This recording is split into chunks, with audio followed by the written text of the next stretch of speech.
Hello everyone, welcome to my channel savvy with Ashok. तो friends, आज हम आपके लिए एवीएम का मॉड्यूल डी का चैप्टर नंबर 29 लेकर आए हुए हैं। तो एवीएम में वैसे सारे चैप्टर कवर हो गए हैं, केवल चैप्टर नंबर 29 रह गया था जो कि कवर नहीं हो पाया, तो इसको भी आज कवर कर दिया जाएगा कोशिश करके। ठीक है, 3-4 पार्ट में बनाएंगे, छोटे छोटे पार्ट में रखेंगे ताकि जो है आपको पढ़ने में भी आसानी हो। हाफ एन आवर के लेक्चर्स रहेंगे तो अच्छा रहेगा। ठीक है, चैप्टर का नाम है framework for identification of compliance issues and compliance risk. ठीक है, तो कंप्लायंस इश्यूज को, कंप्लायंस रिस्क को कैसे पहचाना जाए, उसके लिए फ्रेमवर्क क्या होना चाहिए, इसकी बात हमें करनी है इस पूरे चैप्टर में।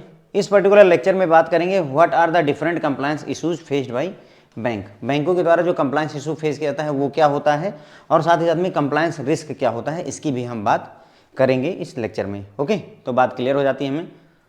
ये मैं आपको लाइव नहीं पढ़ा रहा हूँ इसलिए क्योंकि लाइव पढ़ाने का फ़ायदा और मज़ा तभी आता है जब आपके साथ कुछ इंटरेक्टिव सेशन हो। इंटरेक्टिव मतलब कि कुछ मैथमेटिकल हो, न्यूमेरिकल बेस्ड हो, कुछ ऐसा हो तो अच्छा लगता है। अब इसमें देखो, जो कंप्लायंस इशू है मैं समझाऊंगा आपको, आप यस करोगे, बेसिकली यही पर्पज़ रहेगा। तो फिर भी अगर आपको लगता है कि नहीं सर ये भी लाइव में पढ़ना है तो बता दीजिएगा, आगे से हम इसकी भी लाइव क्लासेस ले आएंगे, कोई बड़ी बात नहीं है लाइव पढ़ाने में, और इसमें पढ़ाने में कोई फ़र्क नहीं होता है बेसिकली। बस यहाँ पर मैं आपको बोल रहा होता हूँ और इमेजिन करके कि हाँ आप सामने बैठे हुए हैं, और लाइव क्लास में आप वाकई में कमेंट्स वगैरह कर रहे होते हैं। फ़र्क इतना ही आता है, बाकी मुझे तो सेम ही लगता है। ओके, क्योंकि देखिए ज़्यादातर जो आपके दिमाग में क्वेश्चन आते हैं वो मेरे भी दिमाग में आते हैं, तो मैं आंसर तो कर ही रहा होता हूँ कि आपके दिमाग में क्या क्वेश्चन चल रहा होगा, अब आप क्या सोच रहे होंगे वो मैं सोचता हूँ, खुद ही मेरा काम होता है, राइट। फिर भी अगर लाइव चाहिए तो दैट इज ओके, क्या ही है, अभी मैं पढ़ा रहा हूँ इसी समय लाइव अवेलेबल हो जाऊँगा, या मान लीजिए जो है शाम के 7 बजे 8 बजे लाइव हो जाएंगे, राइट। इट इज़ पॉसिबल, कोई बड़ी बात नहीं है। तो आप जैसा भी चाहोगे वैसा कर दिया जाएगा। बात करते हैं कंप्लायंस इशूज़ की। तो देखिए कंप्लायंस का क्या मतलब होता है। सबसे पहले डेफिनेशन ऑफ कंप्लायंस का मतलब है फॉलोइंग अ रूल और ऑर्डर। कंप्लायंस होता क्या है कंप्लायंस? भाई देखो, मैंने आपसे कहा, जैसे आप बच्चों से क्या कहते हैं, बोलते हैं कि बेटा अकेले जो है बाहर मत जाया करो, है ना। छोटे छोटे बच्चे हैं, आप बोलते हो अकेले बाहर मत जाया करो। और या फिर आप बोलते हैं उनसे कि अकेले जो है जो इलेक्ट्रॉनिक डिवाइसेस हैं जैसे स्विच वगैरह इनको मत छुओ, टीवी चलाने की अकेले कोशिश मत करो। क्यों क्यों बोलते हैं आप ऐसा? क्योंकि रिस्क है। रिस्क क्या है कि मान लो वो स्विच दबाने गए, हो सकता है इलेक्ट्रिक शॉक लग जाए। अकेले बाहर घूमने गए, कोई हो सकता है पकड़ करके ले के चला जाए, काइंड ऑफ दैट। ओके, या फिर साइकिल चलाने अकेले निकल गया, छोटा सा बच्चा है, हो सकता है गिर जाए, चोट लग जाए, पता भी ना चले आपको। तो ये सारी चीज़ें आपको चूंकि अनुभव है, पता है, इसलिए आप उसका इमेजिनेशन किए रहते हैं, इसलिए बच्चों को समझाते हैं कि ये काम आपको नहीं करने हैं। ठीक है, वैसे जनरली बच्चों का स्वभाव जस्ट उल्टा होता है, जो आप कहोगे वही नहीं करते हैं, पर फिर भी हम यही कहते हैं नहीं नहीं नहीं नहीं तुमको अकेले बाहर नहीं जाना है, राइट, यही हम बोलते रहते हैं। अब अगर इस बात को वो फॉलो कर लें, इस रूल को वो अगर फॉलो कर लें, तो इसका मतलब वो कंप्लाई कर रहे हैं हमारी बातों का, वो हमारी बातों का कंप्लायंस कर रहे हैं, राइट। कंप्लायंस का यही मतलब होता है। अगर आपसे कहा गया कि नए किसी कस्टमर का खाता खोलना है तो आपको एक आधार कार्ड, एक एड्रेस प्रूफ, एक आईडी प्रूफ और 2 फोटो लेनी है। मान लीजिए बैंक की गाइडलाइन कहती है कि 2 फोटो लेनी है, एक आईडी प्रूफ लेना है और एक जो है एड्रेस प्रूफ लेना है। लिस्ट दी है बैंक ने कि ये डॉक्यूमेंट्स एक्सेप्टेबल हैं। अब अगर आप अकाउंट खोलते समय इन सभी चीज़ों का ध्यान रखते हैं, आपने 2 फोटो ले ली या 1 फोटो ले ली, जो भी गाइडलाइन है, एक आइडेंटिफिकेशन के लिए आधार कार्ड ले लिया, एक एड्रेस प्रूफ के लिए मान लीजिए आपने वोटर आईडी ले ली, तो इसका मतलब आपने चीज़ों को कंप्लाई कर लिया, आपने कंप्लायंस किया हुआ है। अगर आप ये ना करें तो कंप्लायंस नहीं कर रहे हैं। बस इतनी सी ही कहानी है केवल कंप्लायंस और नॉन कंप्लायंस के बीच में। जो कहा जाए उसको फॉलो करना ही कंप्लायंस होता है। बोला गया कि जो है 5 बजे से पहले डे एंड नहीं करना है, आप फॉलो कर रहे हैं, आप कंप्लायंस कर रहे हैं। नहीं फॉलो कर रहे हैं, आप कंप्लायंस नहीं कर रहे हैं। जाने से पहले या फिर छुट्टी लेने से पहले आपको इन्फॉर्म करना होगा अथॉरिटीज़ को। अगर आप जो है अथॉरिटी को इन्फॉर्म करते हैं तो आप कंप्लायंस कर रहे हैं, नहीं करते तो आप कंप्लायंस नहीं कर रहे हैं। क्लियर हो जाती है बात? तो बस अब इतने ज़्यादा एग्जाम्पल रियल लाइफ के बहुत अच्छे से समझ में आ गए होंगे। तो कंप्लायंस की डेफिनेशन मतलब होता है फॉलोइंग अ रूल और ऑर्डर। किसी रूल या ऑर्डर को फॉलो करना ही कंप्लायंस कहलाता है। An example of compliance is when someone is told to go outside and they listen to the order. Compliance का मतलब है कि अगर एक एग्जाम्पल इन्होंने दिया कि कंप्लायंस का एक एग्जाम्पल हो सकता है कि अगर किसी से कहा जाए कि भाई बाहर जाओ, है ना, बाहर जाओ, गेट आउटसाइड, बाहर चले जाइए, और अगर वो इस बात को मान जाए, इस बात को फॉलो करे, हमारे ऑर्डर को फॉलो करे, तो वो कंप्लायंस है। आर्मी में, मिलिट्री में ये बहुत ज़्यादा होता है, राइट। मिलिट्री में अगर किसी को कहा गया सिट डाउन तो फिर वहाँ और कोई दूसरी बातचीत नहीं होती है, sit down means sit down होता है, तो वो कंप्लायंस हो गया। ओके, क्लियर हो जाती बात। कंप्लायंस, अब दूसरी डेफिनेशन देख लीजिए, ये कंप्लायंस का एक सिंपल सा है कि following the rules or order. थोड़ा डिटेल में, compliance is defined as act of following laws, rules, regulation and various codes of conduct including the voluntary ones. Bank के पॉइंट ऑफ व्यू से देखा जाए तो कंप्लायंस का मतलब होता है हम क्या करेंगे, बहुत जो भी लॉ मतलब हम फॉलो करेंगे, हम क्या करेंगे, एक्ट ऑफ फॉलोइंग, फॉलो करेंगे जो भी लॉ हैं, रूल्स हैं, रेगुलेशंस हैं, वेरियस कोड ऑफ कंडक्ट है, हमें कस्टमर के प्रति कैसा व्यवहार करना चाहिए, कितने दिन में कस्टमर की कंप्लेंट रिजॉल्व करनी चाहिए, कस्टमर के साथ कैसा व्यवहार करना चाहिए, इसके लिए कोड ऑफ कंडक्ट बने हुए हैं, जिसमें इंक्लूडिंग द वॉलंटरी वन। अब कुछ कोड ऑफ कंडक्ट ऐसे होते हैं जो कंपलसरी नहीं होते, लेकिन सलाह दी जाती है कि आपको ऐसा करना चाहिए। जैसे हमारे मौलिक अधिकार हैं और हमारे मौलिक कर्तव्य हैं। मौलिक अधिकार क्या होते हैं, कंपलसरी होते हैं, मतलब हमें मिलते हैं, हमारे मौलिक अधिकार हैं वो कि हमें मिले हुए हैं। जैसे हमें बोलने का अधिकार है, हमें मतलब अगर जेल वगैरह हो जाती है तो 24 घंटे के अंदर में मजिस्ट्रेट के सामने प्रेजेंट होने का अधिकार, इस तरीके बहुत सारे हमारे शिक्षा का अधिकार है, बहुत सारे अधिकार हमारे पास हैं। उसी तरीके हमारे पास मौलिक कर्तव्य भी होते हैं। मौलिक कर्तव्य क्या होते हैं कि हमें नदियों, झीलों, इन सब की सुरक्षा करनी चाहिए, हमें देश का सम्मान करना चाहिए, देश के झंडे का सम्मान करना चाहिए, ये सारे अधिकार हैं, मतलब हमारे कर्तव्य हैं। अब वो जो कर्तव्य हैं वो कंपलसरी नहीं है, ऐसा नहीं है, कोई गाइडलाइन नहीं है कि नहीं आपको ये करना ही चाहिए, वॉलंटरी वाले हैं, लेकिन फिर भी हमें करना चाहिए। तो उसी तरीके से बैंकों में ही कुछ कोड ऑफ कंडक्ट होते हैं जो आप चाहो तो फॉलो करो, ना चाहो तो ना फॉलो करो, लेकिन फिर भी हमें करना चाहिए। अगर ऐसा करते हैं तो वही हमारा कंप्लायंस कहलाता है। ठीक है, तो कंप्लायंस का मतलब हो गया लॉ, रूल्स, रेगुलेशन और डिफरेंट जो कोड ऑफ कंडक्ट हैं इन सबको फॉलो करना, चाहे वो कंपलसरी हो चाहे वो वॉलंटरी हो, तो उसे फ्रेंड्स हम कंप्लायंस कह देते हैं। ओके, अभी बैंक के पॉइंट ऑफ व्यू से एक एग्जांपल देखिए। Example of compliance is when financial report is prepared that adhere to the standard accounting principle. आपने बैंक की बैलेंस शीट बनाई, बैंक की फाइनेंशियल रिपोर्ट तैयार की या बैलेंस शीट बनाई, प्रॉफिट लॉस स्टेटमेंट तैयार किया। जब आपने उसको तैयार किया है तो जो आपके अकाउंटिंग सिद्धांत हैं, स्टैंडर्ड अकाउंटिंग प्रिंसिपल हैं, सिद्धांत हैं, या जो भी गाइडलाइंस हैं, हमने उसको प्रॉपर तरीके से एडhere किया हुआ है, फॉलो किया हुआ है, तो हम कहेंगे कि हाँ हमने कंप्लायंस किया हुआ है। Compliance issue means a single event. Compliance issue का क्या मतलब होता है, कंप्लायंस इशू का मतलब होता है, ये इतनी बातें हमने की, कंप्लायंस क्या होता है, कंप्लायंस इशू क्या होता है। Compliance issue means a single event, एक भी घटना, एक सिंगल घटना जिसमें क्या हो रहा है, during which any accountable employee is in violation of one और मोर प्रोसेसेस और प्रोसीजर रिक्वायर्ड अंडर रूल्स। तो कंप्लायंस इशू तब अराइज होता है जब कोई एक भी सिंगल भी घटना अगर होती है, कोई एक ऐसी घटना हुई, जैसे मान लीजिए आप हेड कैशियर हैं या कैशियर हैं, आप कैश में बैठते हैं। अब आपने बोला कि सर चेस्ट के अंदर में जो हमारे पास लॉकर होता है उसके अंदर में 10 लाख रुपए रखे या 10 करोड़ रुपए रखे हुए हैं, जबकि वाकई में वहां पर 50,000 रुपए कम है। यानी कि 10 आपने जो अपनी CBS है उसमें 10 करोड़ दिखाया गया कि हाँ हमारा आज का बैलेंस 10 करोड़ है, आपके हिसाब से भी 10 करोड़ होना चाहिए, लेकिन वहाँ एक्चुअल में 50,000 रुपए कम है, क्योंकि 50,000 रुपए आपने निकाल करके रख लिए हैं, अगले दिन फिर लाके डाल देंगे वो अलग कंसर्न है, लेकिन आपने निकाल के रख लिया।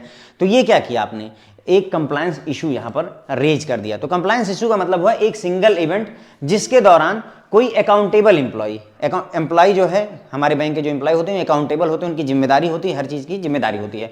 अकाउंटेबल एम्प्लॉय वायलेट कर रहा है, उल्लंघन कर रहा है एक या एक से अधिक प्रोसेस का, प्रोसीजर का, जो कि रूल के तहत होनी चाहिए। तो अगर रूल के तहत जो कहा गया है वो आप फॉलो नहीं करते हैं, एक भी ऐसी इवेंट अगर होती है तो उसे कंप्लायंस इशू कहा जाता है। जैसे KYC करना है ना, क्या होता है, हर हाई रिस्क कस्टमर का हर 2 साल पे हम KYC रिन्यू करते हैं। अब 2 साल बीत गए हैं, तीसरा साल आने वाला है और आपने हाई रिस्क कस्टमर का अगर KYC नहीं किया है दोबारा से, तो इसका मतलब आपने वायोलेशन किया हुआ है। एक प्रोसेस एज पर रूल हमें क्या करना चाहिए, हर 2 साल पे हाई रिस्क कस्टमर का KYC दोबारा करना चाहिए, लेकिन हमने उस प्रोसीजर को फॉलो नहीं किया है, तो इसका मतलब हमने एक कंप्लायंस इशू यहाँ पर बना दिया। क्या किया हमने, एक कंप्लायंस इशू बना दिया है। ठीक है, आगे बढ़ते हैं, कंप्लायंस रिस्क की बात करेंगे। ओके, कंप्लायंस रिस्क क्या होता है, तो इसकी डेफिनेशन जो है वेसल कमेटी के हिसाब से देख लेते हैं। कंप्लायंस रिस्क को Basel committee on compliance function defines compliance risk as, यहां से लेकर के और यहां तक पूरा डेफिनेशन है।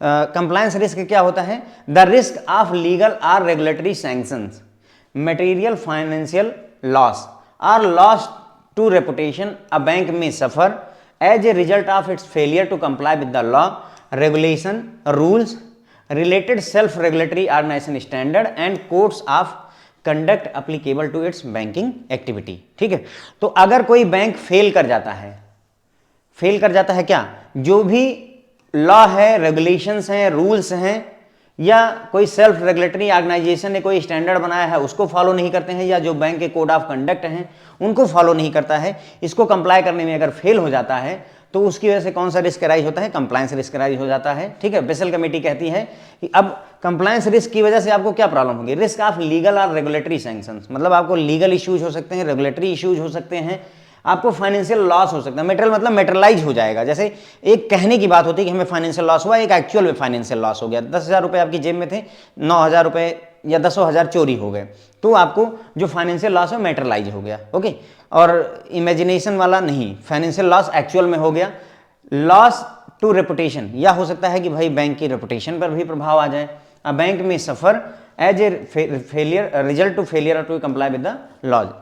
रेपुटेशन लॉस हुआ है किस वजह से, क्योंकि उसने किसी पर्टिकुलर लॉ को फॉलो नहीं किया हुआ है। देखो जो नीरव मोदी स्कैम हुआ था वहां पर बैंक को लगभग 17,000 करोड़ रुपए भरने पड़े, है ना। 17,000 करोड़ रुपए क्यों भरे बैंक ने, कहीं ना कहीं उसको अपनी रेपुटेशन बचानी है, रेपुटेशन बचानी है। अगर आप ये नहीं करते तो बैंक ही फेल हो सकता है ना, इस वजह से। तो वही बोल रहा है कि अगर वेसल कमेटी कहती है कि कंप्लायंस जो है रिस्क क्या होता है, इसमें आपको लीगल या रेगुलेटरी रिस्क हो सकता है, फाइनेंशियल लॉस भी हो सकता है, या आपकी रेपुटेशन पर भी प्रभाव आ सकता है अगर बैंक फेल हो जाता है कंप्लाई करने में, मतलब आप फॉलो नहीं करते हैं कुछ सर्टेन जो लॉ, रेगुलेशंस, रूल्स या फिर जो है स्टैंडर्ड या फिर कोड ऑफ कंडक्ट वगैरह था, इनको फॉलो करने में अगर फेल होते हैं तो उसकी वजह से आपको ये सारे रिस्क अराइज होते हैं। और इन्हीं रिस्क को फ्रेंड्स हम कंप्लायंस रिस्क कहते हैं। इन रिस्क को हम क्या कहते हैं, कंप्लायंस रिस्क कहते हैं। आइडेंटिफिकेशन ऑफ कंप्लायंस रिस्क की बात करेंगे, यानी कि कंप्लायंस रिस्क को पहचानेंगे कैसे। तो some common compliance risk include, ठीक है।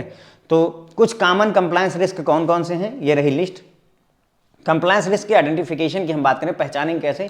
करप्शन कंप्लायंस रिस्क का पार्ट है, घूस लेकर के लोन देना, है ना, या किसी काम को करवाना, डेथ सेटलमेंट करवाना, ये सारे आपके फ्रेंड्स जो है पार्ट हैं किसकी, कंप्लायंस रिस्क के। ओके, तो करप्शन, एम्प्लॉय का बिहेवियर भी कंप्लायंस रिस्क का पार्ट है। अच्छा बिहेव करते हैं, नहीं बिहेव करते हैं, केवाईसी करते हैं, नहीं करते हैं, रूल को फॉलो करते हैं, नहीं करते हैं। Okay, work place health and safety भी जो है आपका कंप्लायंस का पार्ट हो जाता है। इन्वायरमेंटल इम्पैक्ट, डेटा का management, quality, process, social responsibility, ये सभी के सभी जो है आपके कंप्लायंस रिस्क के पार्ट हैं। ओके, उसके बाद में ज़्यादा डिटेल में नहीं जा रहा हूँ, बस ऐसे समझ लीजिए कि कंप्लायंस रिस्क के पार्ट होते हैं ये सारे। क्वालिटी, अगर आपने क्वालिटी नहीं मेंटेन की तो आपने कंप्लायंस किया, कहें मतलब कंप्लायंस का इशू रेज कर दिया, प्रोसेस को फॉलो नहीं किया, कंप्लायंस हो गया, मतलब कंप्लायंस रिस्क अराइज हो गया। सोशल रिस्पॉन्सिबिलिटी आपने नहीं निभाई, कंप्लायंस रिस्क अराइज हो गया। ओके, उसके बाद में level of compliance risk in each business line, product and process shall be identified based on. देखो मतलब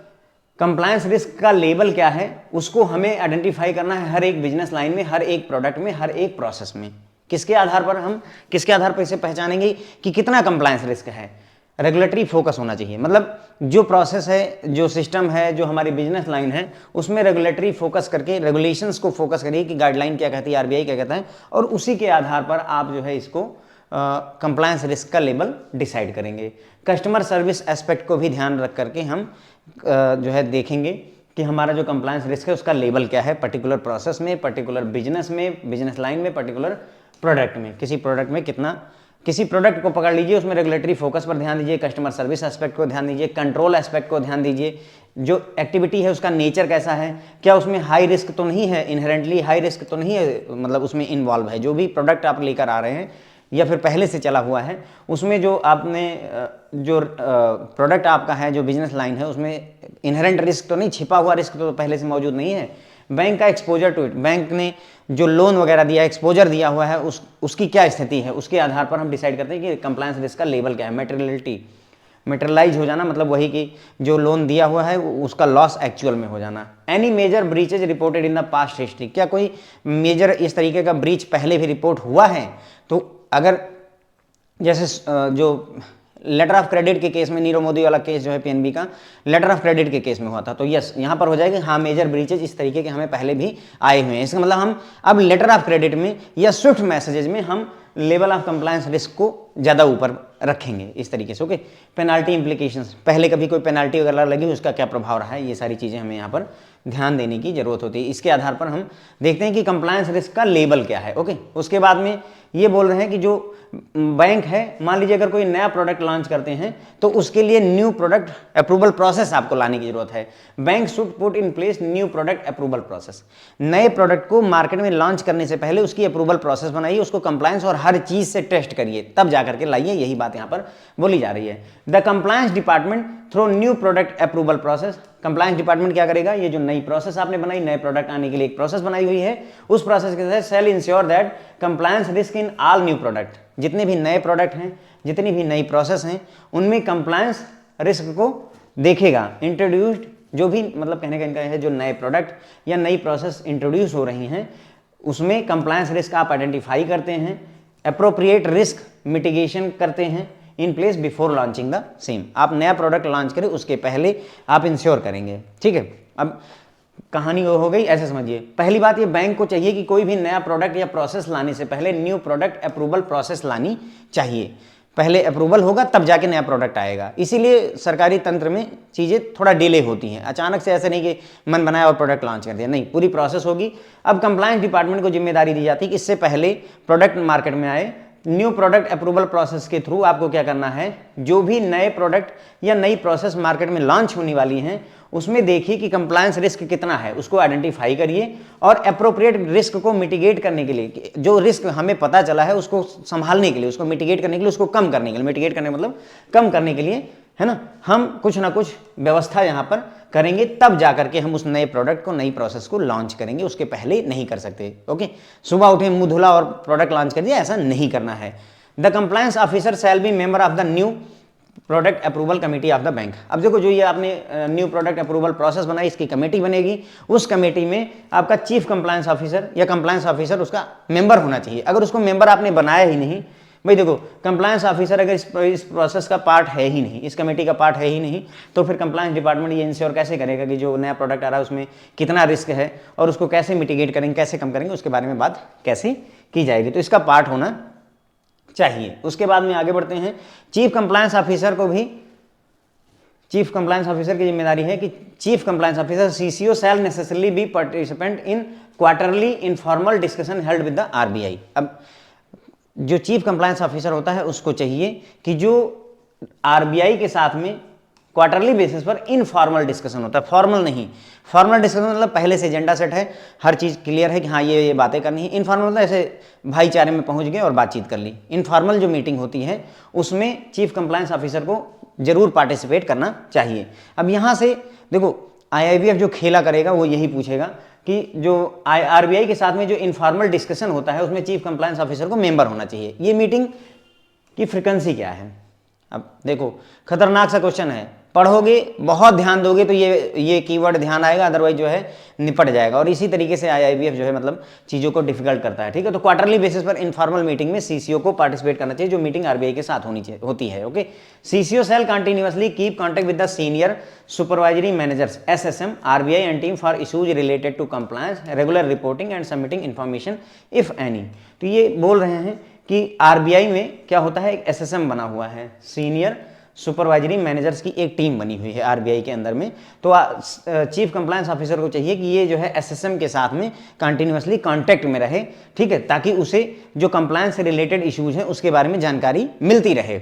उसके अलावा ये सीसीओ क्या करेगा, आरबीआई को रेगुलर रिपोर्टिंग करेगा और अगर कोई इंफॉर्मेशन मांगी जाती है तो उसको भी सबमिट करेगा। ये सीसीओ की जिम्मेदारी होती है। ओके, उसके बाद में compliance staff shall be empowered to have access to information required to conduct compliance reviews and investigation.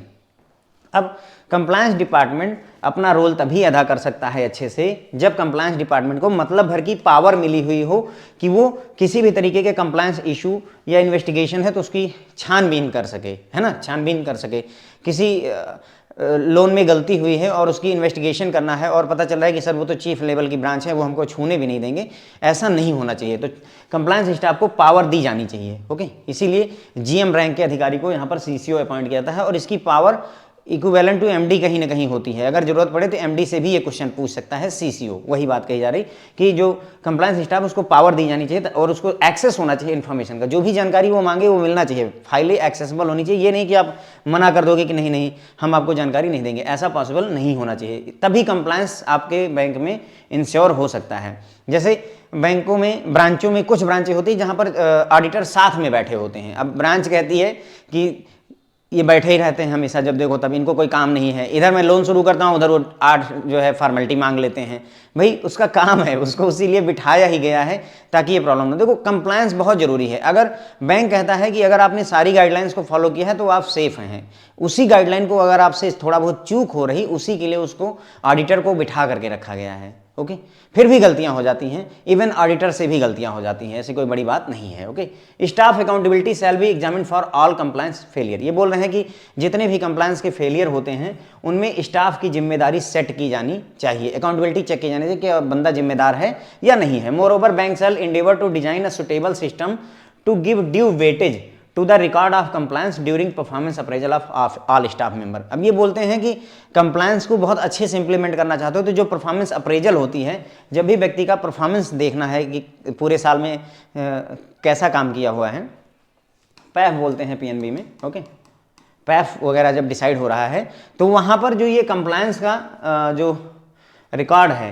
Compliance का जो रिकॉर्ड है उसको वेटेज दिया जाना चाहिए कि मतलब तुमने कंप्लायंस में कैसा परफॉर्म किया। अगर तुमसे गलतियां हुई है कंप्लायंस की तो वो तुम्हारे रिकॉर्ड में आनी चाहिए कि हाँ ये इतनी बार इन्होंने कमिटमेंट मतलब गलतियां करी हुई हैं कंप्लायंस से रिलेटेड, और उसको वेटेज भी दिया जाना चाहिए। उसी के आधार पर आपकी परफॉर्मेंस भी डिसाइड, परफॉर्मेंस अप्रेजल भी डिसाइड होना चाहिए। इससे क्या होगा कि एम्प्लॉय के बीच में कहीं ना कहीं एक डर बन जाएगा और वो चीज़ों को फॉलो करेगा। अब आगे बात करेंगे प्रिंसिपल्स ऑफ कंप्लायंस मैनेजमेंट, लेकिन उसके पहले एक बार इसको फटाफट 1 मिनट 2 मिनट में जो भी लगे टाइम अपने को देख लेते हैं। ठीक है, कंप्लायंस इश्यूज की बात कर रहे थे हम यहाँ पर। जब समझाने बैठो तो टाइम लग ही जाता है। मैं सोचा था बहुत जल्दी निपट जाएगा लेकिन 20 मिनट से ऊपर हो गए, अभी मुझे नहीं लगता कि आधा भी लेक्चर हुआ। ठीक है, कोई नहीं। कंप्लायंस इशू, तो कंप्लायंस का मतलब होता है रूल को फॉलो करना, ऑर्डर को फॉलो करना। कंप्लायंस का एग्जांपल है जब किसी को कहा जाए कि बाहर जाओ और वो बाहर जाने की बात को मान ले।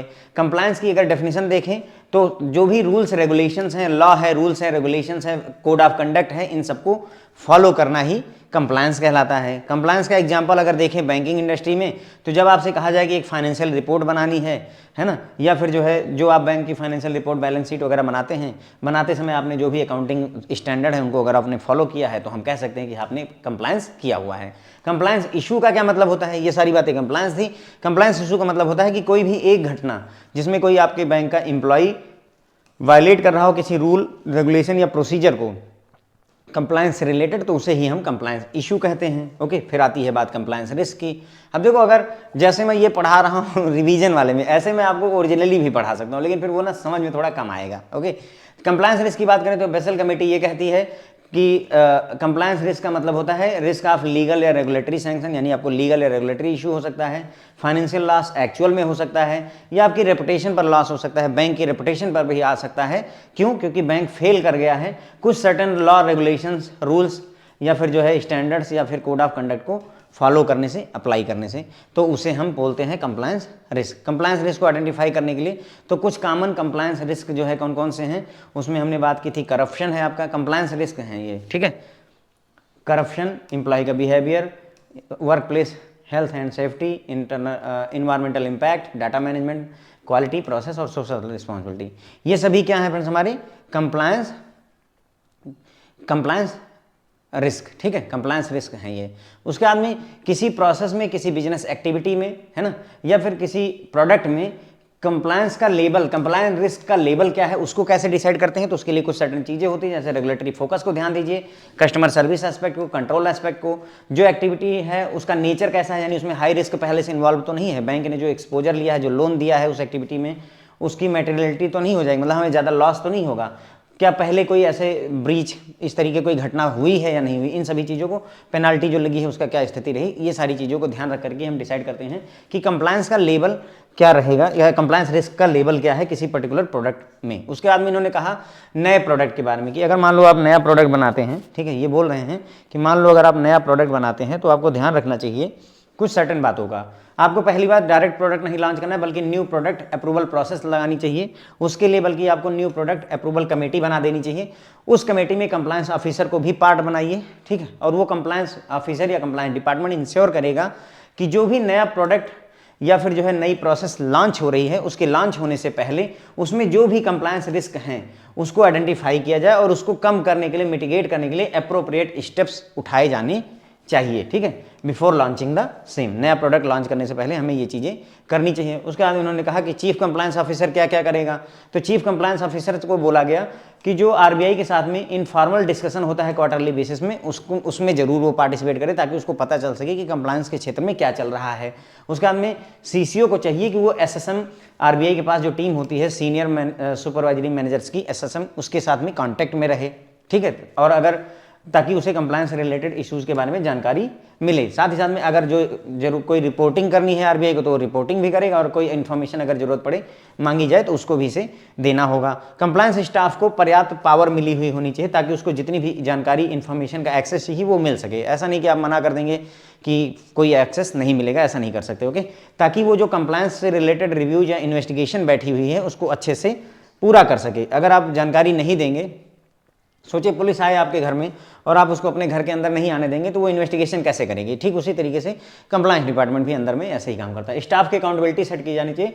जो भी कंप्लायंस के फेलियर होते हैं उनमें स्टाफ की अकाउंटेबिलिटी आपको सेट करनी चाहिए। साथ ही साथ में बैंक को कोशिश करनी चाहिए कि एक ऐसा सिस्टम डिजाइन करें ताकि जब भी किसी इंप्लॉय का परफॉर्मेंस अप्रेजल आप कर रहे हों तो वहाँ पर जो ये कंप्लायंस का रिकॉर्ड है उसको वेटेज दिया जाना चाहिए। आपने और पैरामीटर में कैसा परफॉर्म किया है वो भी ध्यान रखेंगे कि हाँ आपने लोन कितना किया है, एडवांसेस कितना है, डिपॉजिट कितना है, कोर डिपॉजिट कितना है, ये सारी चीज़ें तो हम करेंगे। उसके अलावा आपके जो कंप्लायंस के रिकॉर्ड हैं उसको भी वेटेज दी जानी चाहिए। ओके, तो ये सारी बातें हमें ध्यान रखनी होती हैं। प्रिंसिपल ऑफ कंप्लायंस मैनेजमेंट की अगर हम बात करें तो मैनेजमेंट के सिद्धांत हैं, ठीक है। कंप्लायंस मैनेजमेंट प्रिंसिपल सिद्धांत क्या होते हैं? Being one of the key element in banks corporate governance structure the compliance function shall B. तो ध्यान रखिएगा, जो कंप्लायंस फंक्शन होता है वो कॉर्पोरेट गवर्नेंस स्ट्रक्चर का पार्ट होता है, इंपॉर्टेंट पार्ट होता है। तो जो कंप्लायंस फंक्शन होना चाहिए बैंक का वो इंडिपेंडेंट और सफिशिएंटली रिसोर्स होना चाहिए, आज़ाद होना चाहिए। इंडिपेंडेंट मैंने बताया नहीं कि उसको आज़ादी होनी चाहिए, जो भी फाइल एक्सेस करना चाहे, जिस भी केबिन में जाना चाहे उसको एक्सेस मिलना चाहिए। उसके साथ साथ सफिशिएंटली रिसोर्स होना चाहिए, मतलब कहने का कि पर्याप्त जो है एम्प्लॉय वर्क पे रहने चाहिए, मतलब सफिशिएंटली रिसोर्स होना चाहिए, मतलब कि पर्याप्त स्टाफ दीजिए। ऐसा नहीं कि कंप्लायंस डिपार्टमेंट बनाया और 2 एम्प्लॉय बिठा दिए तो काम नहीं चलेगा भाई, उनको रिसोर्सेज दीजिए, ठीक है, पैसे भी दीजिए और एम्प्लॉय भी दीजिए, हर चीज़ से उनको अवेलेबल करवाइए ताकि वो अपना काम निभा सकें। It's responsibilities shall be clearly defined. Compliance department या कंप्लायंस फंक्शन में क्या क्या काम रहेगा उसकी रिस्पॉन्सिबिलिटी एकदम फिक्स होनी चाहिए। Its activity shall be subject to periodic and independent review by internal audit function. और जो ये आपका कंप्लायंस फंक्शन है इसकी जो एक्टिविटीज़ हैं उसको जो है पीरियोडिक मतलब क्वार्टरली बेसिस पर, हाफ ईयरली बेसिस पर और इंडिपेंडेंटली रिव्यू किया जाना चाहिए। किसके द्वारा? इंटरनल ऑडिट फंक्शन द्वारा। ध्यान रखिएगा, यानी कंप्लायंस फंक्शन के काम को ऑडिट कौन, रिव्यू कौन करेगा? इंटरनल ऑडिट फंक्शन करता है। कंप्लायंस फंक्शन या कंप्लायंस डिपार्टमेंट के काम को कौन रिव्यू करता है? इंटरनल ऑडिट फंक्शन द्वारा रिव्यू किया जाता है। ओके, आगे बढ़ते हैं।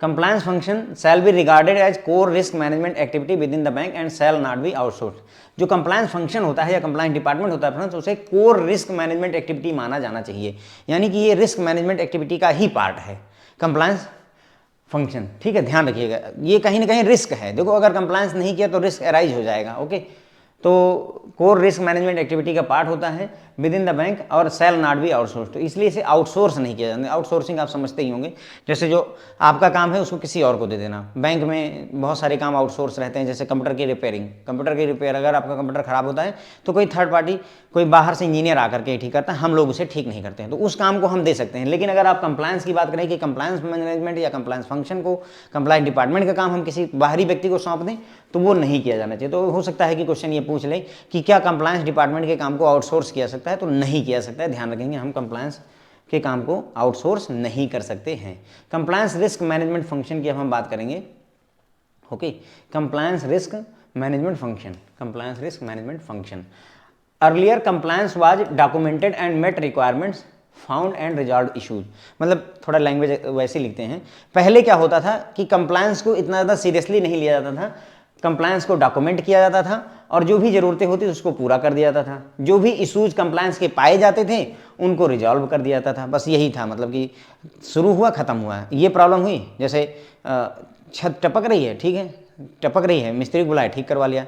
नल से पानी नहीं आ रहा, मिस्त्री को बुलाया, प्लम्बर को बुलाया, ठीक करवा लिया। इस तरीके का काम चलता है, मतलब जो प्रॉब्लम हुई उसको पाया और रिजॉल्व कर दिया। कोई स्ट्रक्चर नहीं है कि नहीं हमें सारी प्रॉब्लम को सॉल्व करना, ऐसा कुछ नहीं होता था। There was limited modelling for compliance issue and risk to determine business impact and prioritisation of resources. तो मतलब कोई मॉडलिंग नहीं थी, या मॉडलिंग थी भी तो लिमिटेड मॉडलिंग थी कि जो कंप्लायंस इशू है, वो कंप्लायंस रिस्क है, उसका बिजनेस पर क्या प्रभाव पड़ेगा और उसके लिए रिसोर्सेज का प्रायोरिटाइजेशन कैसे किया जाना चाहिए, इसके बारे में पहले बहुत लिमिटेड बातें होती थी। Most often compliance was reactive. ज़्यादातर केसेस में जो कंप्लायंस था वो रिएक्टिव था।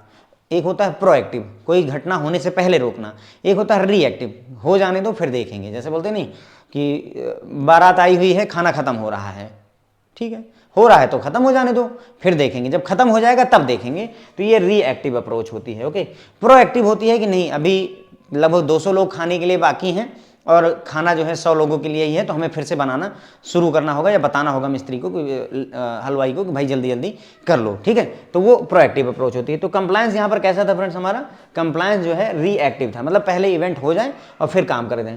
पुटिंग आउट फायर्स, मतलब सीधे आग लग जाती थी। ओके, मतलब आग लग गई तब देखेंगे, बुझाने का काम तब करेंगे, पहले से कोई एफर्ट नहीं करना कि आग लगने ना पाए। Okay, it was putting out fire instead of actively interpreting and predicting compliance and risk issue. मतलब ऐसा नहीं था कि हम एक्टिवली जुटे हुए हैं, क्या हुआ, हम एक्टिवली इंटरप्रेट कर रहे हैं, समझने का प्रयास कर रहे हैं कहाँ दिक्कत है और उसको ठीक करने का प्रयास कर रहे हैं कंप्लायंस रिलेटेड। ऐसा नहीं होता था। क्या होता था कि भैया हम रिएक्टिव थे, काम निपट जाने दो, आग लग जाने दो, फिर बुझाने का प्रयास करेंगे, इस तरीके का काम पहले होता था। लेकिन प्रेजेंट डे अप्रोच जो है ऐसे नहीं है। Present day approach of compliance is risk based and due diligence is essential. आजकल जो हमारी अप्रोच है, present day approach for compliance risk is based on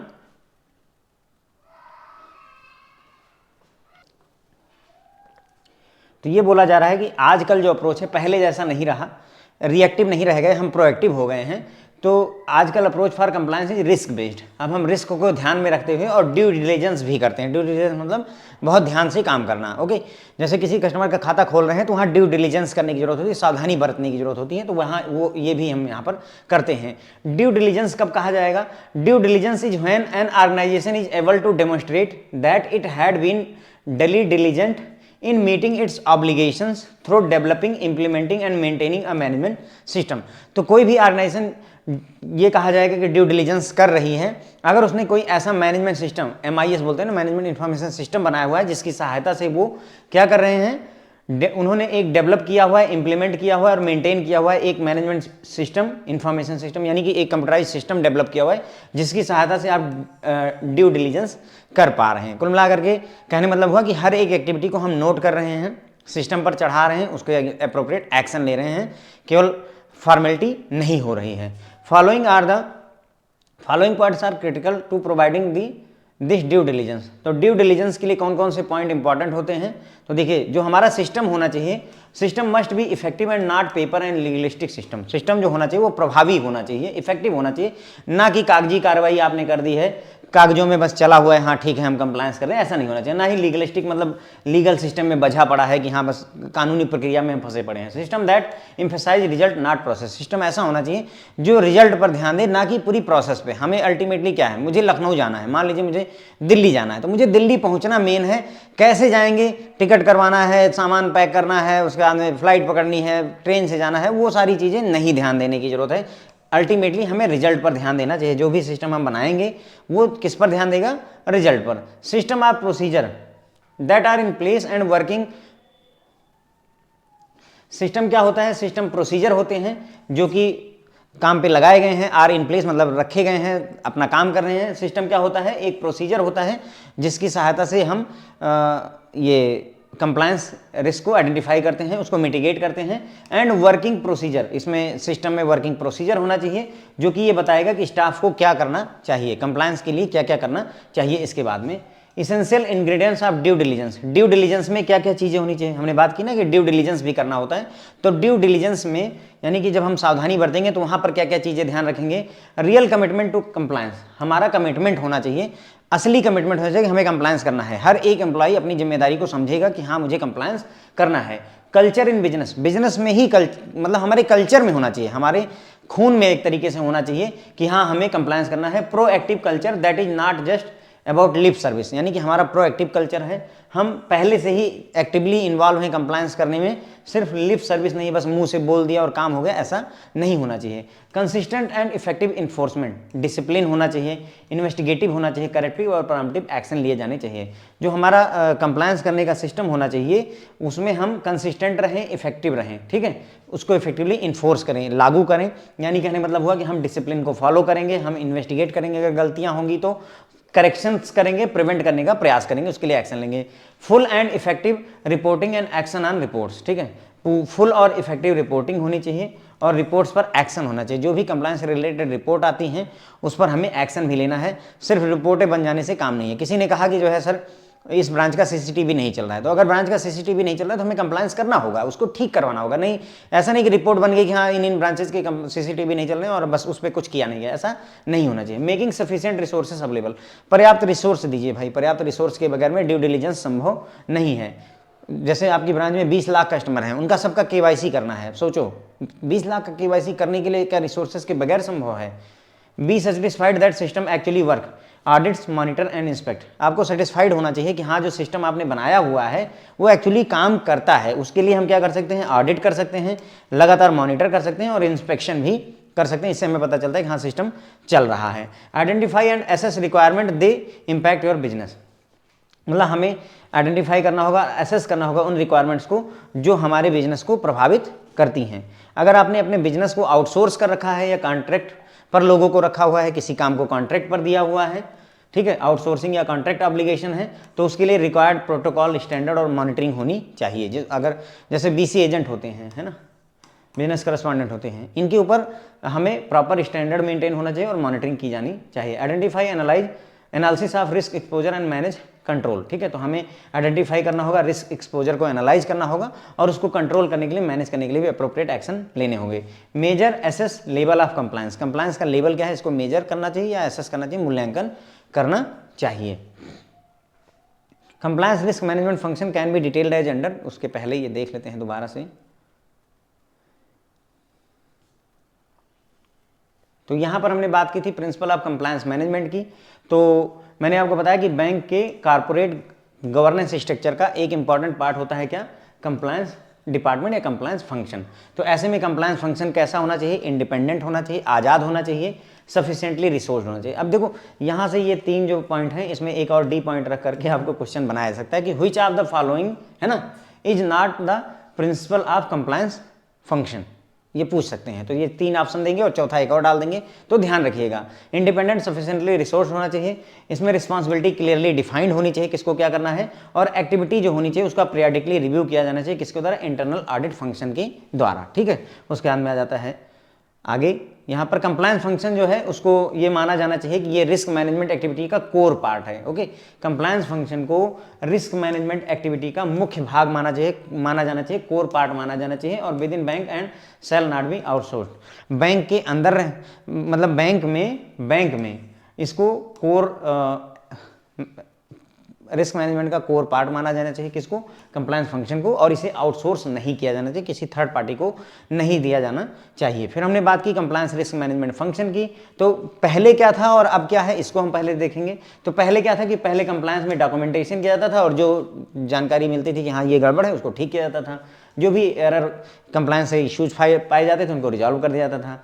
modelling की जाती थी, लेकिन बहुत लिमिटेड मॉडलिंग की जाती थी कि हाँ हमें कंप्लायंस इशू को या कंप्लायंस रिस्क को बिजनेस पे क्या इम्पैक्ट पड़ रहा है और उसका रिसोर्सेज का क्या प्रायोरिटाइजेशन, इसके लिए बहुत ज़्यादा मॉडलिंग अच्छी नहीं होती थी, ठीक है। मोस्ट ऑफन क्या होता था, कंप्लायंस रिएक्टिव होता था, यानी कि जो है आग लग जाती थी तब जाके जो है उसे बुझाने का प्रयास किया जाता था, ठीक है। ये ऐसा नहीं था कि एक्टिवली इंटरप्रेट करते थे चीज़ों को, और कंप्लायंस और उसके रिलेटेड रिस्क को प्रेडिक्ट करने की कोई कोशिश नहीं होती थी, क्योंकि हम रिएक्टिवली बिहेव करते थे। लेकिन अब प्रेजेंट डे में ऐसा नहीं रह गया। प्रेजेंट डे में कंप्लायंस रिस्क जो है आपका वो बदल चुका है। प्रेजेंट डे जो है, जो कंप्लायंस है वो रिस्क बेस्ड हो चुका है, यानी कि कंप्लायंस को रिस्क पर आधारित किया गया है कि हाँ कंप्लायंस से कितना रिस्क ओरिजिनेट हो रहा है, इसके बारे में बात करते हैं।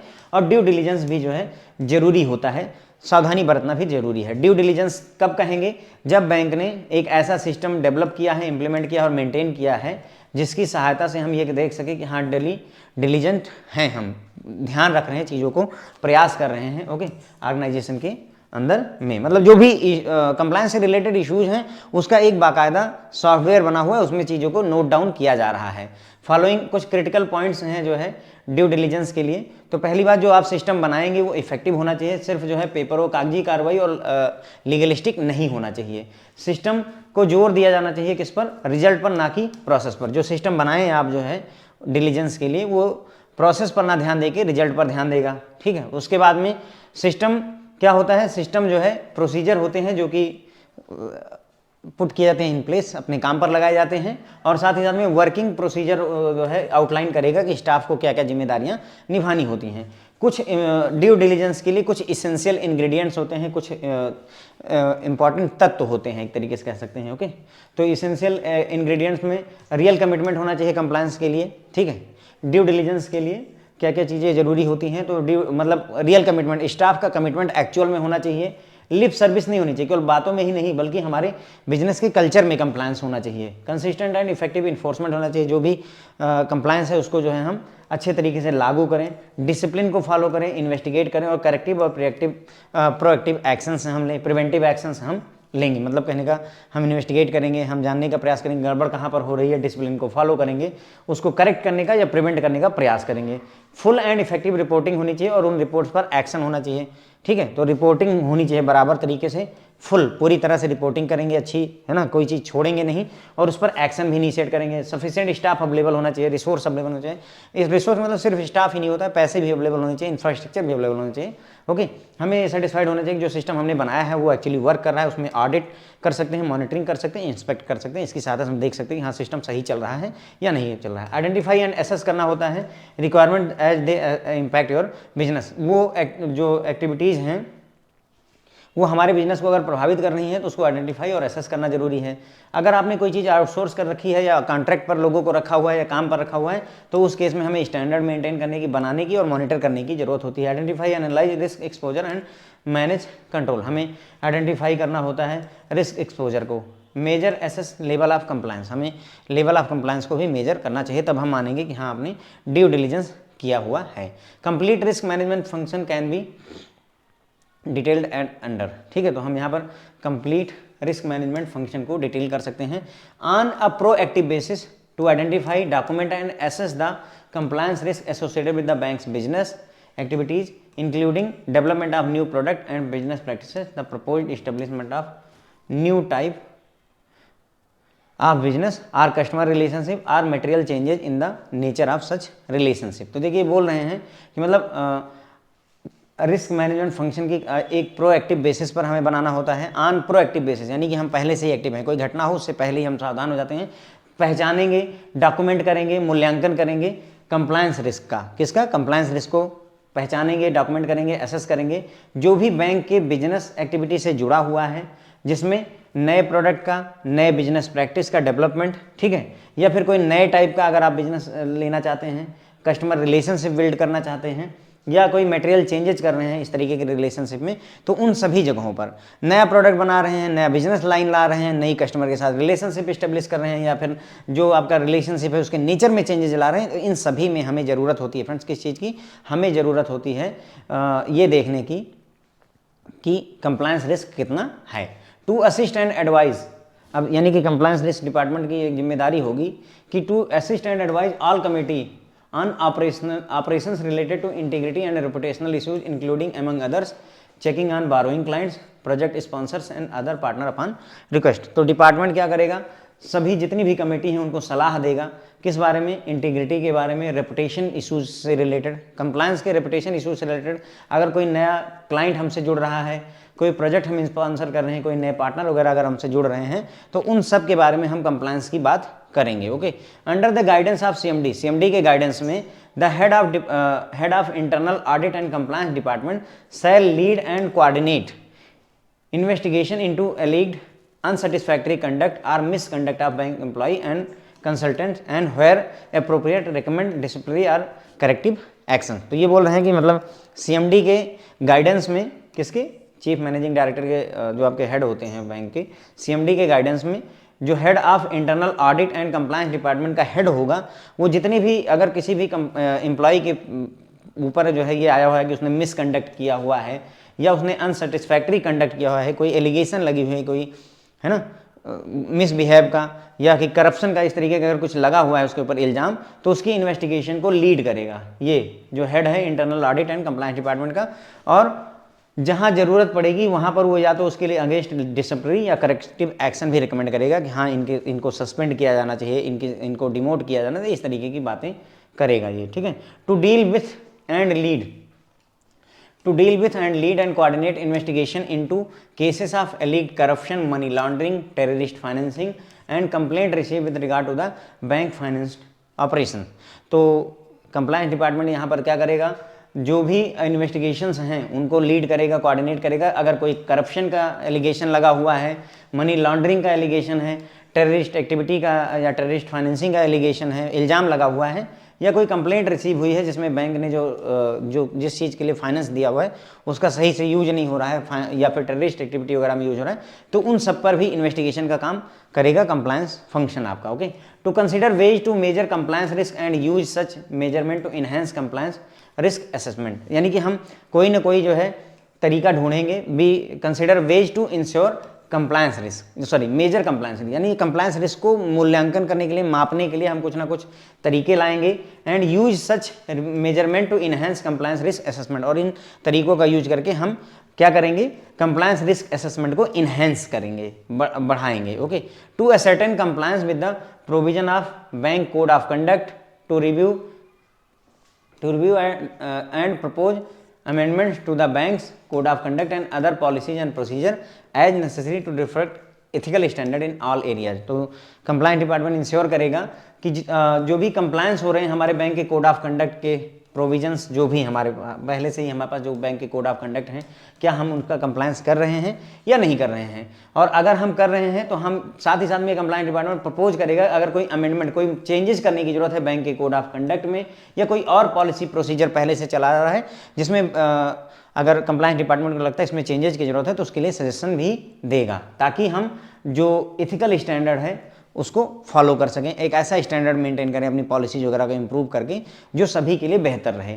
The responsibility of the compliance function shall be carried out under a risk based annual compliance programme, ठीक है। तो जो कंप्लायंस फंक्शन की रिस्पॉन्सिबिलिटी होगी वो कैसे कैरी आउट की जाएगी, risk based annual compliance program के द्वारा कैरी आउट की जाएगी। Set out its planned activity, यानी कि जो ये risk based annual compliance program है, risk based annual compliance program रहेगा बैंक में, वो क्या करेगा, अपना प्लान सेट करेगा कि हमें क्या क्या करना है, subject to oversight by the head of compliance, यानी कि हेड ऑफ कंप्लायंस द्वारा इसको जो है नज़र रखी जाएगी। Appropriate coverage and coordination among risk management function, ठीक है।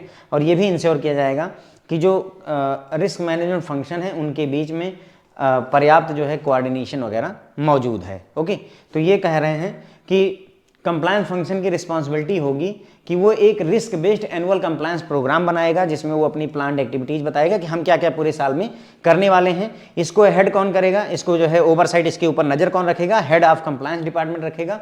और ये भी इंश्योर किया जाएगा कि जो रिस्क मैनेजमेंट फंक्शन है उनके बीच में कोऑर्डिनेशन मौजूद है, ठीक है। आगे बढ़ते हैं। To report on a regular basis to audit committee and CMD of the bank, तो मतलब रेगुलर बेसिस पर जो ऑडिट कमेटी है और जो CMD ऑफ बैंक है उनको कंप्लायंस डिपार्टमेंट रिपोर्टिंग करता रहेगा रेगुलर बेसिस पर। Compliance responsibility carried out by staff in different units are allocated among the units as per their expertise. जो कंप्लायंस है वो कंप्लायंस की जिम्मेदारी सिर्फ एक व्यक्ति की नहीं होती, सभी स्टाफ की होती है। तो compliance responsibility carried out by staff member, सभी स्टाफ मेंबर के द्वारा कैरी आउट की जानी चाहिए डिफरेंट जो यूनिट्स हैं उसमें, और उनको यूनिट्स को उनकी एक्सपर्टाइज के हिसाब से हम कंप्लायंस असाइन भी करते हैं। कहने मतलब ये हुआ कि सिर्फ एक व्यक्ति जिम्मेदार नहीं होगा कि सिर्फ कंप्लायंस डिपार्टमेंट जिम्मेदार है, बल्कि जितनी भी यूनिट हैं, जितने भी डिपार्टमेंट हैं, जितनी भी ब्रांचें हैं, जितने भी फंक्शनल डिपार्टमेंट हैं, उन सबको भी हम कहीं ना कहीं रिस्पॉन्सिबिलिटी कंप्लायंस की सौंपने वाले हैं। A close cooperation will be establish between the internal audit and compliance department and such unit with respect to the provision and exchange of relevant advice and information and the cumulative reporting of the compliance risk. मतलब ये कह रहे हैं कि एक अच्छा खासा cooperation establish किया जाना चाहिए किसके बीच में, internal audit and compliance department के बीच में और अदर यूनिट्स के बीच में, ताकि जो जानकारी है, जो प्रोविजंस हैं, जो इन्फॉर्मेशन, उनको एक्सचेंज किया जा सके और कंप्लायंस को अप्लाई किया जा सके। अनदर एस्पेक्ट जो है अगर हम बात करें, और ये मेरे ख्याल से लास्ट टॉपिक भी होगा, another aspect of compliance is area of operational risk. ठीक है, तो कंप्लायंस में ही ऑपरेशनल रिस्क भी आ जाता है। ऑपरेशनल रिस्क को कैसे डिफाइन करते हैं? Operational risk is defined as risk of loss resulting from inadequate or failed internal process, people और system or from external event. ठीक है, तो बोल रहे हैं कि ऑपरेशनल रिस्क जो होता है, ऑपरेशनल रिस्क को डिफाइन किया गया है रिस्क ऑफ लॉस, मतलब हमें लॉस हो जाएगा किसकी वजह से, इनएडिक्वेट, अपर्याप्त या फेल इंटरनल प्रोसेस, हमारी इंटरनल प्रोसेस या तो फेल कर गई है या अपर्याप्त है, लोग फेल कर गए हैं या सिस्टम फेल कर गया है, या किसी बाहरी घटना की वजह से, इंटरनल इवेंट की वजह से भी, एक्सटर्नल इवेंट की वजह से, यदि हमें फेलियर को पाते हैं इनएडिक्वेट सर्विस की वजह से, फेल्ड सर्विस की वजह से, तो उसे ऑपरेशनल रिस्क कहते हैं। जैसे टाइपिंग एरर जो होती है, आपने गलत अकाउंट नंबर डाल दिया तो वो ऑपरेशनल रिस्क का पार्ट होता है। The definition include legal risk but exclude strategic and reputational risk. थोड़ा ध्यान रखिएगा, ये ऑपरेशनल रिस्क की जो डेफिनेशन है ये लीगल रिस्क को तो इंक्लूड करती है, लेकिन इसमें स्ट्रेटेजिक रिस्क की और रेपुटेशनल रिस्क की बात नहीं होती है। Operational risk can be created wide range of different external event ranging from power failure to flood or earthquake to terrorist attack. तो ये बोल रहे हैं कि ऑपरेशनल रिस्क एक्सटर्नल इवेंट की वजह से हो सकता है, बाहरी घटना की वजह से हो सकता है, जैसे पावर फेलियर हो गया, आपका जो सर्वर है, हेड ऑफिस में सर्वर रखा हुआ होता है, सोचिए वहाँ बिजली ही चली गई, या बाढ़ आ गई, फ्लड आ गया, या फिर अर्थक्वेक आ गया, या टेररिस्ट हमला हो गया। इन सभी बाहरी घटनाओं की वजह से अगर जो है रिस्क अराइज होगा तो वो सब आपका एक्सटर्नल इवेंट में आएगा और वो भी ऑपरेशनल रिस्क का पार्ट होगा। सिमिलरली इसी तरीके से ऑपरेशनल रिस्क जो है इंटरनल इवेंट की वजह से भी हो सकता है, due to operational risk arise हो सकता है ड्यू टू इंटरनल इवेंट, जैसे potential for failure or inadequacy, है ना, in any of the bank process or system, है ना। तो इंटरनल इवेंट की वजह से भी ऐसा हो सकता है, जैसे पोटेंशियल फॉर फेलियर, मतलब जो एम्प्लॉई हैं उनसे गलती हो गई, है ना, या फिर इनएडिक्वेसी, किसी भी तरीके की बैंक की प्रोसेस में कोई अपर्याप्तता है जिसकी वजह से, जैसे आईटी में कुछ प्रॉब्लम है, रिस्क मैनेजमेंट में कुछ प्रॉब्लम है, ह्यूमन रिसोर्स मैनेजमेंट में प्रोसेस में कुछ प्रॉब्लम है, या फिर आउटसोर्स सर्विस प्रोवाइडर जो हैं उनके द्वारा कोई गलती हो जाती है, तो उसकी वजह से भी ऑपरेशनल रिस्क अराइज हो जाता है। ठीक है, तो ऑपरेशनल रिस्क एक्सटर्नल इवेंट की वजह से हो सकता है, जैसे भूकंप, बाढ़, टेररिस्ट हमले वगैरह से, या इंटरनल इवेंट की वजह से हो सकता है, जैसे एम्प्लॉय की तरफ से कोई गलती हो जाए, या फिर आपका सीबीएस क्रैश कर जाए, रिस्क मैनेजमेंट प्रोसेस सही ना हो, इन सभी वजहों से। अब अगर ऑपरेशनल रिस्क अराइज हो रहा है ह्यूमन रिसोर्स मैनेजमेंट की वजह से, तो इसमें बहुत सारे इश्यूज हो सकते हैं, जैसे mismanaged are poorly trend employ, हो सकता है कि जो हमारे एम्प्लॉय हैं वो मिसमैनेज्ड हैं या उनको ट्रेनिंग नहीं मिली हुई है। Potential of employee for negligence, हो सकता है कि एम्प्लॉय ने नेग्लिजेंस किया हुआ है। Wilful misconduct, it is possible कि एम्प्लॉय ने जानबूझ के गलती करी हुई हो। कॉन्फ्लिक्ट ऑफ इंटरेस्ट हो रहा है, बैंक कुछ चाहता है, एम्प्लॉय कुछ चाहता है, ये भी पॉसिबल हो सकता है।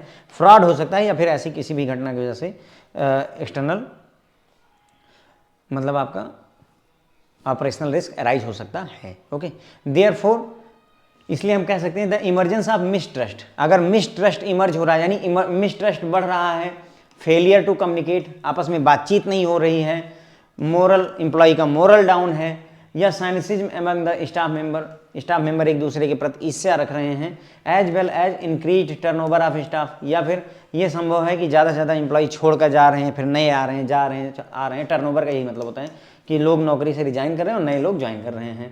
Should be regarded as indicative for potential increase in operational risk, अगर ये सारी चीज़ें हैं, हो रही हैं, तो ये आपको एक इंडिकेशन है कि हाँ जो है ऑपरेशनल रिस्क हो सकता है। क्या क्या?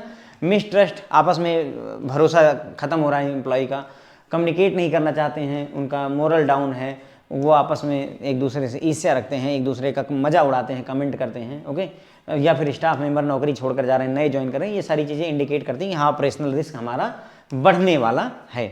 Effective management of operational risk require diverse information from variety of sources, है ना। मतलब बोल रहे हैं कि अगर आपको इफेक्टिवली जो है ऑपरेशनल रिस्क को मैनेज करना है तो उसके लिए आपको डाइवर्स इन्फॉर्मेशन चाहिए, खूब सारी जानकारी अलग अलग क्षेत्रों से चाहिए, वैरायटी ऑफ सोर्सेज से चाहिए। जैसे एग्जांपल के लिए रिस्क की रिपोर्ट से काम मतलब रिस्क की रिपोर्ट है उससे पता कर सकते हैं, रिस्क और कंट्रोल प्रोफाइल से पता कर सकते हैं, ऑपरेशनल रिस्क इंसिडेंट से पता कर सकते हैं, की रिस्क इंडिकेटर का यूज करके, rules and definition for regulatory capital and economic capital reporting, ये सारी जो रिपोर्टिंग है इन सभी रिपोर्टों का यूज करके हम मतलब अंदाज़ा लगा सकते हैं, पता लगा सकते हैं कि हाँ हमारा जो ऑपरेशनल रिस्क है वो होने वाला है या नहीं होने वाला, और उसका मैनेजमेंट प्रॉपर तरीके से कर सकते हैं। ठीक है, तो बस यहाँ पर ये निपटा है। एक बार सरसरी निगाह से फास्ट फॉरवर्ड मैनर में इसको देख लेंगे। कंप्लीट रिस्क मैनेजमेंट फंक्शन को डिटेल ऐसे किया सकता है। रिस्क मैनेजमेंट फंक्शन में क्या क्या आता है, ये प्रोएक्टिव बेसिस पर होता है, आइडेंटिफाई करता है, डॉक्यूमेंट करता है, एसेस करता है कंप्लायंस रिस्क को। कंप्लायंस रिस्क जो जुड़ा हुआ है किससे, बैंक की बिजनेस एक्टिविटी से, जिसमें नए प्रोडक्ट का डेवलपमेंट, नए बिजनेस प्रैक्टिसेस का डेवलपमेंट, ठीक है। उसके बाद में नए टाइप के बिजनेस, कस्टमर रिलेशनशिप, या फिर अगर नेचर ऑफ रिलेशनशिप में कुछ चेंजेस कर रहे हैं तो इन सभी जगहों पर हमें जो है एसेस करना पड़ता है कि हाँ कंप्लायंस रिस्क कितना है। इसके अलावा जितनी भी कमेटी हैं उनको सलाह देना कंप्लायंस के बारे में, इनका काम होता है। नए बारोइंग क्लाइंट हैं उन पर कंप्लायंस करने की जरूरत है, प्रोजेक्ट स्पॉन्सर किया जा रहा है उन पर कंप्लायंस करने की ज़रूरत है। CMD के गाइडेंस में जो head of compliance internal audit and compliance department का हेड होगा, वो क्या करेगा, अगर किसी एम्प्लॉई बैंक एम्प्लॉई के ऊपर अनसेटिस्फैक्ट्री कंडक्ट या मिसकंडक्ट का अगर जो है ब्लेम लगा हुआ है तो उसकी इंक्वायरी करेगा, इन्वेस्टिगेशन करेगा, और साथ ही साथ में अगर जरूरत पड़ती है तो डिसिप्लिनरी या करेक्टिव एक्शन लेगा, सस्पेंशन वगैरह भी कर सकता है। ठीक है, उसके बाद में ये कंप्लायंस डिपार्टमेंट की जिम्मेदारी होगी कि वो लीड करे, कोऑर्डिनेट करे जो भी इन्वेस्टिगेशन, जो भी पूछताछ या छानबीन चल रही है। अगर कोई करप्शन का एलिगेशन लगा है, करप्शन का इल्ज़ाम है, मनी लॉन्ड्रिंग का इल्ज़ाम है, टेररिस्ट फाइनेंसिंग का इल्ज़ाम है, या कोई कंप्लेंट रिसीव हुई है कि बैंक ने जो लोन दिया है वो गलत दिया हुआ है, इस तरीके के अगर कोई आता है कंप्लेंट तो उसको इन्वेस्टिगेट करना इनका काम होता है। और उसके अलावा कंप्लायंस रिस्क को मेजर करने के वे फाइंड आउट करेंगे, और साथ ही साथ में कंप्लायंस रिस्क असेसमेंट को इनहेंस करने की भी कोशिश की जाएगी to ascertain compliance with the provision of bank code of conduct. ठीक है, बैंक के जो कोड ऑफ कंडक्ट है उसको हम कंप्लायंस कर रहे हैं कि नहीं कर रहे हैं। साथ ही साथ में अगर ज़रूरत पड़ती है तो अमेंडमेंट यानी सलाह भी दे सकते हैं कि हाँ कोड ऑफ कंडक्ट में बैंक की पॉलिसी में कुछ चेंजेस करने की जरूरत है, ताकि हम एक स्टैंडर्ड एथिकल प्रोटोकॉल स्टैंडर्ड लागू कर सकें। उसके बाद में जो ऑडिट डिपार्टमेंट होगा वो एक risk based annual compliance programme चलाएगा, जिसमें पहले से ही एक्टिविटीज़ प्लान रहेंगी, जिसकी ओवरव्यू कौन देखेगा, हेड ऑफ कंप्लायंस डिपार्टमेंट देखेगा। साथ ही साथ में इंश्योर किया जाएगा कि पर्याप्त कोऑर्डिनेशन है रिस्क मैनेजमेंट टीम और अदर टीम के बीच में। उसके बाद में रेगुलर बेसिस पर ऑडिट कमेटी और जो है CMD ऑफ बैंक को रिपोर्टिंग करेगा कंप्लायंस डिपार्टमेंट। ठीक है, यानी कंप्लायंस डिपार्टमेंट कहीं ना कहीं ऑडिट डिपार्टमेंट के अंडर में आ रहा है एक तरीके से, देखो, क्योंकि इसको रिपोर्ट करने जा रहा है। ओके, कंप्लायंस की रिस्पॉन्सिबिलिटी स्टाफ के द्वारा कैरी आउट की जानी चाहिए,